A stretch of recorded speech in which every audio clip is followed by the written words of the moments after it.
Good morning dear students.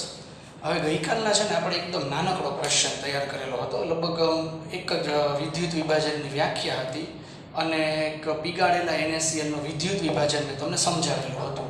હવે થોડોક આપણે આજે વિસ્તૃત પ્લાનિંગ કરવાનું છે. ગઈકાલે મેં એટલા માટે લેક્ચર સ્ટોપ કરી દીધો હતો. લગભગ 9 કે 10 મિનિટનો લેક્ચર આપણો કાલનો થયો હતો ટાઈમિંગ્સ પ્રમાણે.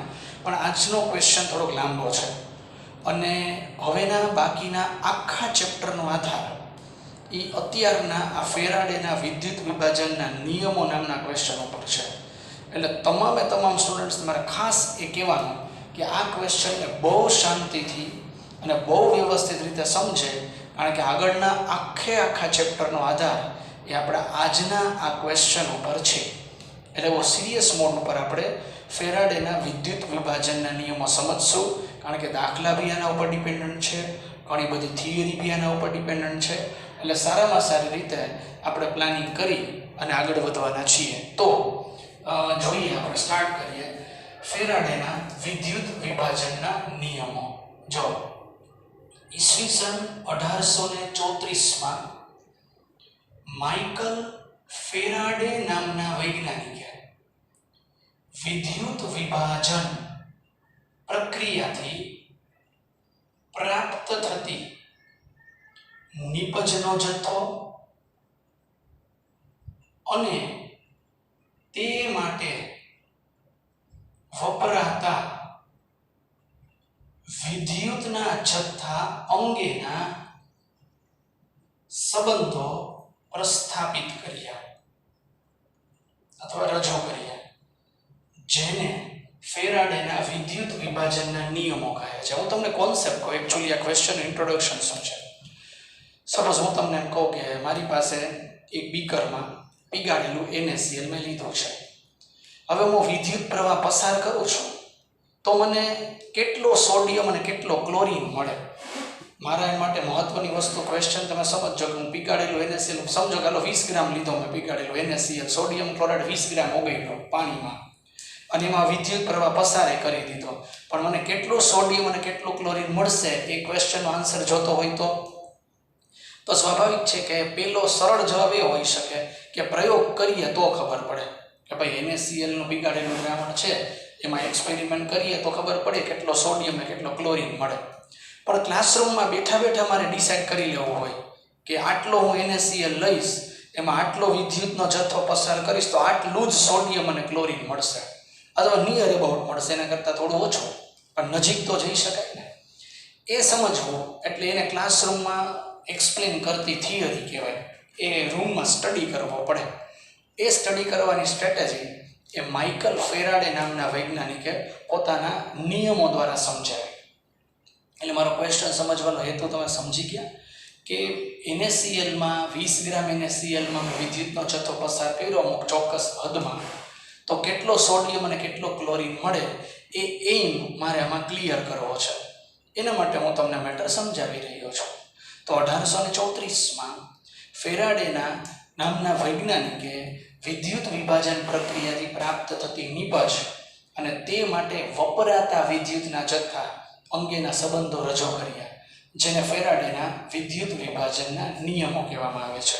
હવે આ નિયમો કયા કયા છે એ બેઝમાં હું તમને સમજાવું. ત્યારે નિયમ નંબર 1 શું છે? ફેરાડેનો પહેલો નિયમ ચેક કરીએ. જો વિદ્યુત વિભાજન પ્રક્રિયાથી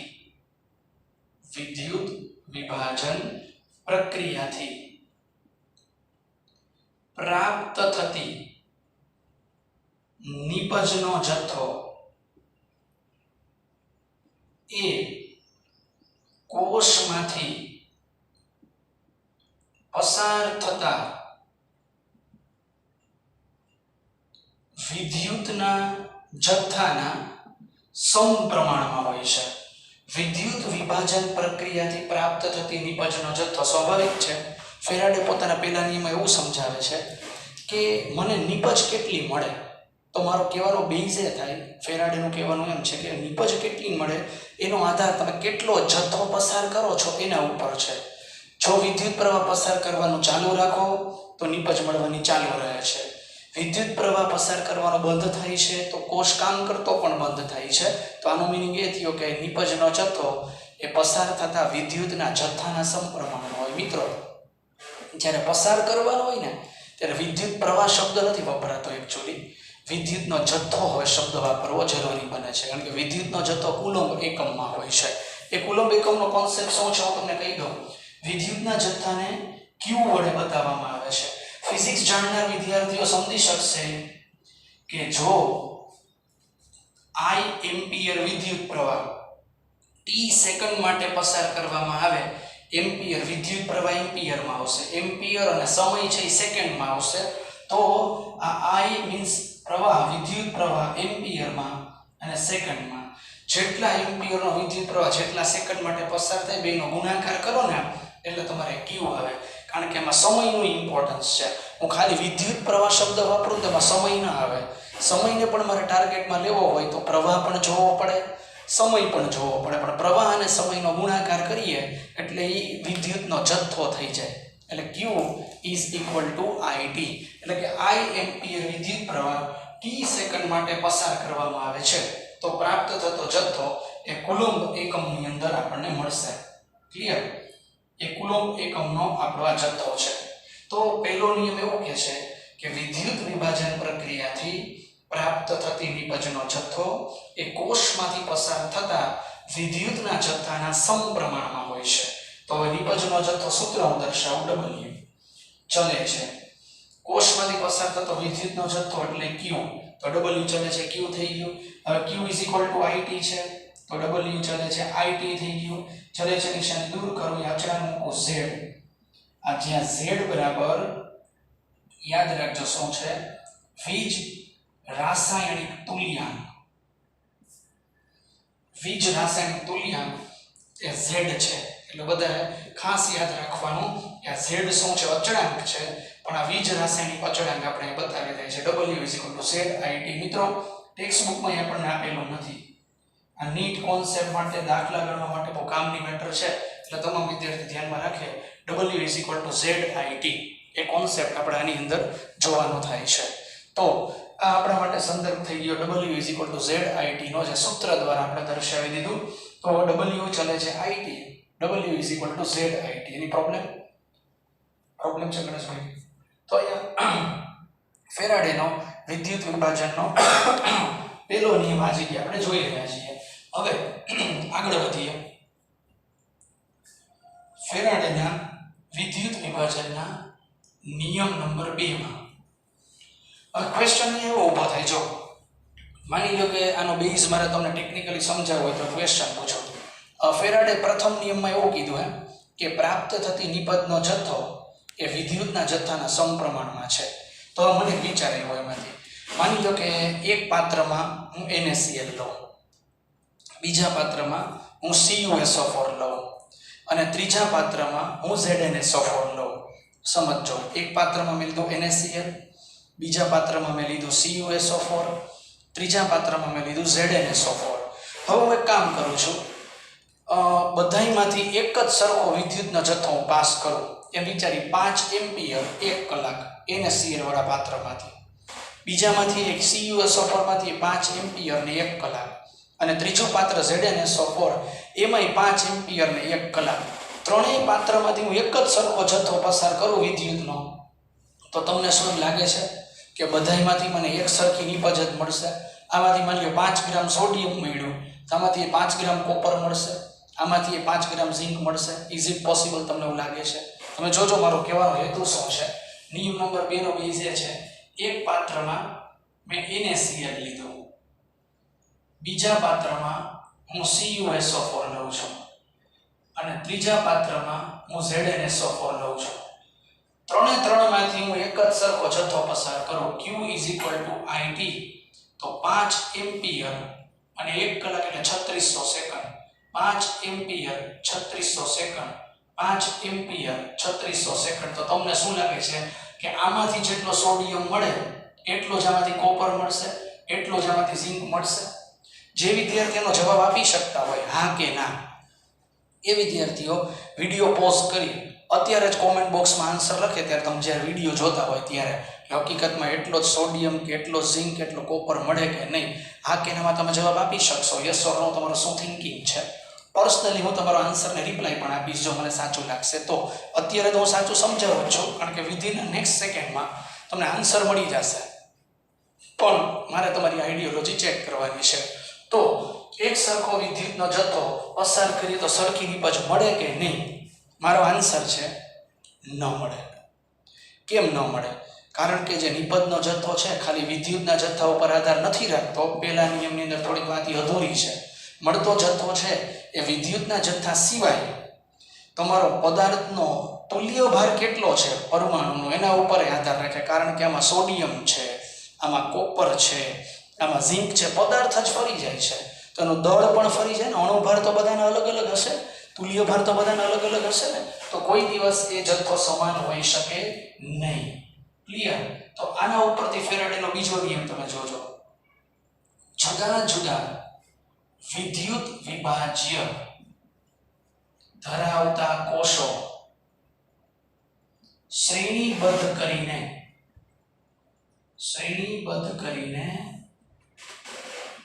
એક સમાન વિદ્યુતનો જથ્થો પસાર કરવામાં આવે. જથ્થો એક જ સમાન રાખવાનો છે.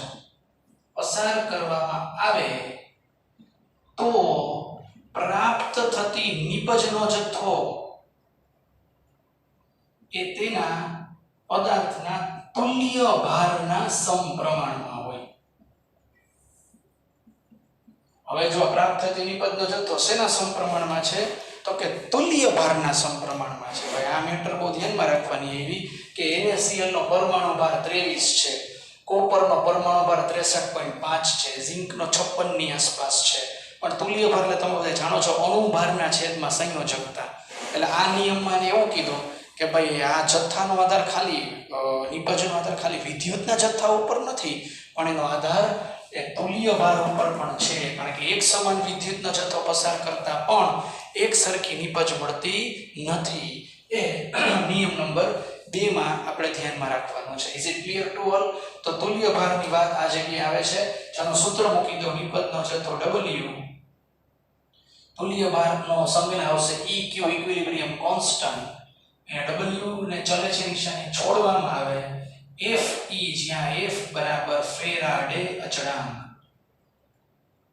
આપણને ખબર છે કે આપણે ન્યુમેરિકલમાં 96487 થી 96500 લઈએ છીએ, પણ આ આંકડો ક્યાંથી આવે છે હું તમને કહી દઉં. જો એક ઇલેક્ટ્રોનનો જે વીજભાર છે ને 1.602 × 10⁻⁹ કુલોમ્બ છે. ક્લિયર? તો આપણી પાસે એવોગેડ્રો નંબર જેટલા ઇલેક્ટ્રોન હોય 6.022 × 10⁻³ બરાબર કેટલા? એટલે 96472. અને બહુ આગળના છેલ્લે લગીના ફિગર લઈ લઈને તો 96487 આવશે, પણ રાઉન્ડિંગ ઓફમાં આપણે લઈ લેવાનું આવે છે 96500. એટલે ફેરાડે અચળાંક ક્યાંથી આવ્યો એ તમને સમજાવ્યું કે 96500 એ આન્સર આપણે ક્યાંથી મળી શકે છે. ક્લિયર? તો આપણા માટે આ બીજો નિયમ થઈ ગયો કે જુદા જુદા વિદ્યુત વિભાજ્ય ધરાવતા કોષોને શ્રેણીબદ્ધ કરીને એક સમાન વિદ્યુતનો જથ્થો પસાર કરવામાં આવે તો પ્રાપ્ત થતી નિપજનો જથ્થો એ તુલ્ય ભારના સમપ્રમાણમાં છે. પહેલામાં વિદ્યુતના જથ્થાના સમપ્રમાણમાં હતું, બીજામાં તુલ્ય ભારના સમપ્રમાણમાં આવે છે. એ પ્રમાણે તમારે ફેરાડેનો નિયમ નંબર 2 સમજાવી શકાય. હવે આ જ્યારે નિયમ આવ્યા ને 2 નિયમ, ત્યારે કોઈ મોલ સંકલ્પના દુનિયામાં હતી જ નહીં. રેડોક્સ પ્રક્રિયાની કોઈ જાણકારી હતી નહીં 19મી સદીમાં. 20મી સદીની શરૂઆતના વર્ષોમાં મોલ સંકલ્પનાની જાણકારી પ્રાપ્ત થઈ. તમે વિચાર કરો કે આને તમને જે 2 નિયમ સમજાવ્યા એમાંથી ક્યાંય કેલ્ક્યુલેશન સમજાય તમને? હું એમ કહું કે કેટલો સોડિયમ મળે એ ક્યાં સમજાણું આપણને કાંઈ એમાંથી? કોન્સેપ્ટ સાચો છે પણ હજી ગણતરી કરવાનું આપણને જજમેન્ટ આની અંદરથી કાંઈ આવતું નથી. તો એ ગણતરી કરવાનું જજમેન્ટ ક્યાંથી આવે? જ્યારે આપણે એની રજૂઆત સમજીએ તો. હવે તમારી સામે જે નિયમ આવે છે એ છે ફેરાડેનો આધુનિક નિયમ. આ આધુનિક નિયમની અંદર કેલ્ક્યુલેશન આવી જશે અને બધુંય તમને સમજાઈ જશે. પહેલો નિયમ ખોટો છે એવું આપણે નથી કહેતા, બીજો નિયમ ખોટો છે આપણે એવું નથી કહેતા, પણ એ સાર્વત્રિક નથી મેળવતા. હવે પહેલા અને બીજાનું કોમ્બિનેશન અને થોડીક નવી વાત એ આધુનિક નિયમમાં કરવાની થાય. તો તો આધુનિક નિયમ શું છે તમે જોજો. ઓક્સિડેશન કે રિડક્શન જેવી અર્ધ પ્રક્રિયાઓ દ્વારા, હવે અહીંયા સમજાવવામાં આવે છે કે જે પ્રક્રિયા થાય છે એ કઈ થાય છે? રેડોક્સ. ઓક્સિડેશન કે રિડક્શન જે પ્રક્રિયા થશે એ હશે. ઓક્સિડેશન કે રિડક્શન જેવી અર્ધ પ્રક્રિયા દ્વારા પ્રાપ્ત થતી નિપજનો જથ્થો, જો નિપજનો જથ્થો આવી ગયો, એ પ્રક્રિયાની તત્વયોગ મિતિ દ્વારા, તત્વયોગ મિતિ એટલે સમીકરણનું સંતુલન, સમીકરણ હોય તો બેલેન્સ હંમેશા કરવું પડે, તો કે ઓક્સિડેશન કે રિડક્શન જેવી અર્ધ પ્રક્રિયા દ્વારા પ્રાપ્ત થતી નિપજનો જથ્થો એ પ્રક્રિયાની તત્વયોગ મિતિ દ્વારા કોષમાંથી પસાર થતા વિદ્યુતના જથ્થા સાથે સંબંધ ધરાવે છે.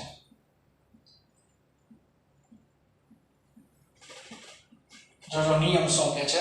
તત્વયોગ મિતિ આવે એટલે મોલ આવે, મોલ આવે એટલે અણુભાર આપમેળે આવી જાય, એટલે અણુભારે આવી ગયો, સમય આવી જાય, કારણ કે વિદ્યુતનો જથ્થો એટલે સમય તો એની અંદર ઓલરેડી આવી જ જાય છે. તો પ્રક્રિયા એવી થાય છે ઓક્સિડેશન કે રિડક્શન જેવી અર્ધ પ્રક્રિયા દ્વારા પ્રાપ્ત થતી નિપજનો જથ્થો એ પ્રક્રિયાની તત્વયોગ મિતિ દ્વારા કોષમાંથી પસાર થતા વિદ્યુતના જથ્થા સાથે સંબંધ ધરાવે. પ્રક્રિયા કઈ થાય? તો કે રિડોક્સ. નિપજ મળે, મોલ બેલેન્સિંગ અને પસાર થતો વિદ્યુતનો જથ્થો બધુંય આ નિયમમાં આવી જાય છે. આ નિયમ અંતર્ગત તમને કહું, સપોઝ એલ્યુમિનિયમ છે, ઇલેક્ટ્રોન મેળવે, રિડક્શન થાય, એલ્યુમિનિયમ આયન, તો 3+ + 3 electron aluminium, sodium plus electron તો સોડિયમ, Cu2+ + 2 ઇલેક્ટ્રોન તો Cu, અને આ જગ્યાએ Zn2+ + 2 ઇલેક્ટ્રોન તો અહીંયા આવી ગયો Zn. આ બધા રિડક્શનના સમીકરણ લખ્યા, કારણ કે ધાતુ જોઈતી હોય તો રિડક્શનની પ્રક્રિયા કરવી પડે, એટલે આ જગ્યાએ મેં રિડક્શનની પ્રક્રિયાના સમીકરણ દર્શાવી દીધા. અને હવે હું તમને આનો ન્યુમેરિકલ સમજાવવા માંગુ છું, આનો દાખલો સમજાવવા માંગુ છું કે કઈ રીતે આપણે આ વસ્તુને સાબિત કરવા આગળ વધી રહ્યા છીએ. હવે ન્યુમેરિકલ માટે મારે બોર્ડના આ સેક્શનમાં જવું પડશે, એટલે થોડોક આપણે કેમેરાનું મૂવમેન્ટ કરીએ છીએ કે કેવી રીતે હું આ જગ્યાએ ન્યુમેરિકલ સમજાવી શકીશ. એટલે અહીંયા હવે હું લઉં છું આનું ઉદાહરણ કે કેવી રીતે આપણે આ ઘટના સમજાવીએ. તમે જોજો, હવે આપણું એક્ઝામ્પલ આવે છે. પીગાડેલા NaCl માં 5 એમ્પિયરનો વિદ્યુત પ્રવાહ 1 કલાક પસાર કરતા કેટલો સોડિયમ મળે? આ આપણે સાબિત કરવું છે કે 5 એમ્પિયરનો વિદ્યુત પ્રવાહ 1 કલાક પસાર કરીએ તો કેટલો સોડિયમ આની અંદરથી આપણને મળવાનો છે. Just now we will think about this point. તો આપણે ચેક કરીએ, પહેલા 5 એમ્પિયરનો વિદ્યુત પ્રવાહ 1 કલાક પસાર કરવો હોય ને તો પહેલા આપણે ગોતી લેવાના Q. Q = IT.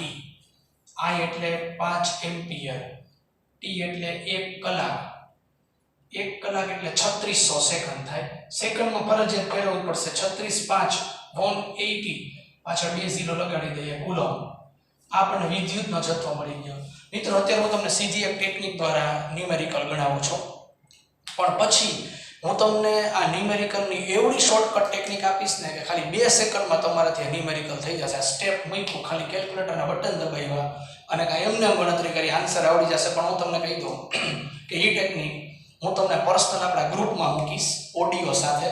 એ હું યુટ્યુબમાં અત્યારે જે વિડીયો અપલોડ કરું છું એની અંદર નહીં મૂકું, કારણ કે ઓવરઓલ ઓલમોસ્ટ આખા એન્ટાયર રાજકોટમાં હું માર્કિંગ કરું છું કે યુટ્યુબની અંદર આપણા સિવાય કોઈના વિડીયોઝ અપલોડ થતા નથી, અને જે થાય છે એમાં કોઈ ઠેકાણાય નથી. તમે જોઈ લેજો, તમને ખબર પડી જશે.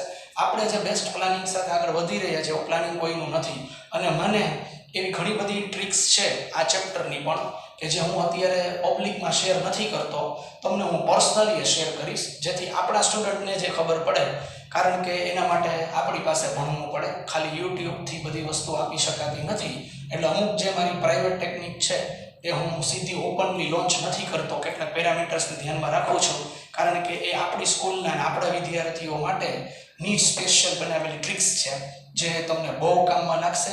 એ હું તમને આજના દિવસમાં જ ઓડિયો સાથે વોટ્સએપ કરી જ દઈશ, એમાં તમે ટેન્શન ન લેતા. આપણે સુપર ટેકનિક છે અને હું નથી માનતો કે કોઈની ખબર એ હોય, કારણ કે એ ખબર પાડવા માટે જે તે ટીચર્સે બહુ રિસર્ચ કરવું પડે. પણ મેં ઘણા બધા રિસર્ચને અંતે ટેકનિક ડેવલપ કરેલી છે જે તમને બધાને ખૂબ કામમાં લાગશે. પણ અત્યારે હું જે જેન્યુઅન રીત છે એનાથી જ ગણું છું. પણ એ તમને કહી દઉં કે બોર્ડ એક્ઝામમાં તમારે સ્ટેપ્સ લખવા પડશે. એ જે ટ્રિક્સ છે એ તમને કોમ્પિટિટિવ એક્ઝામમાં બહુ કામમાં લાગવાની છે. તો ફરી પાછા આપણે અહીંયા આવીએ કે પીગાડેલા NaClમાં 5 એમ્પિયરને આપણે સેકન્ડમાં ફેરવી દીધો. હવે આપણે કેટલા સેકન્ડ સોડિયમ કેટલો મળે એ જોવાનું છે. ઇન બ્રેકેટ એ સોડિયમનો પરમાણુ ભાર આપણને આપી દે છે 23 ગ્રામ. હવે તમને કહી દઉં કે ગ્રામ પર મોલમાં. હવે પરિસ્થિતિ એવી છે કે તમે જોજો, સોડિયમની હું પ્રક્રિયા લખું NaCl, તો Na પ્લસ Cl માઇનસ થાય. સોડિયમ જોતો હોય તો કાલ શીખડાયું તો યાદ છે ને, રિડક્શન કરવું પડે. Na પ્લસ ઇલેક્ટ્રોન તો સોડિયમ. હવે તમે બધા જોજો અહીંયા કેટલા ઇલેક્ટ્રોન છે? 1 ઇલેક્ટ્રોન. 1 ઇલેક્ટ્રોન હોય તો એને 1 ફેરાડે કહેવાય. 2 ઇલેક્ટ્રોન 2 ફેરાડે, 3 ઇલેક્ટ્રોન 3 ફેરાડે. જેટલા ઇલેક્ટ્રોન પસાર થતા હોય એને આપણે ફેરાડે તરીકે ઓળખી શકીએ. તો અહીંયા 1 ઇલેક્ટ્રોન પસાર થાય છે તો 1 ફેરાડે છે. 1 ફેરાડે એટલે 96500 કુલમ કે 96487 કુલમ લઈ લીધા આપણે એક્ઝેક્ટ લઈએ તો 96500 કુલમ બરાબર સોડિયમનો 1 મોલ છે. મિત્રો સોડિયમનો 1 મોલ એટલે તત્વ યોગ મિતિ પ્રમાણે 23 ગ્રામ થાય, કારણ કે સોડિયમનો પરમાણુ ભાર 23 છે. 1 ઇલેક્ટ્રોન છે એટલે 1 ગુણ્યા 96500. 2 ઇલેક્ટ્રોન હોત તો 2 ગુણ્યા 96500. 3 ઇલેક્ટ્રોન હોત તો 3 ગુણ્યા 96500 ઇઝ ઇક્વલ ટુ 23 ગ્રામ. આપણી પાસે કુલમ કેટલા છે? તો કે 18000 કુલમ છે.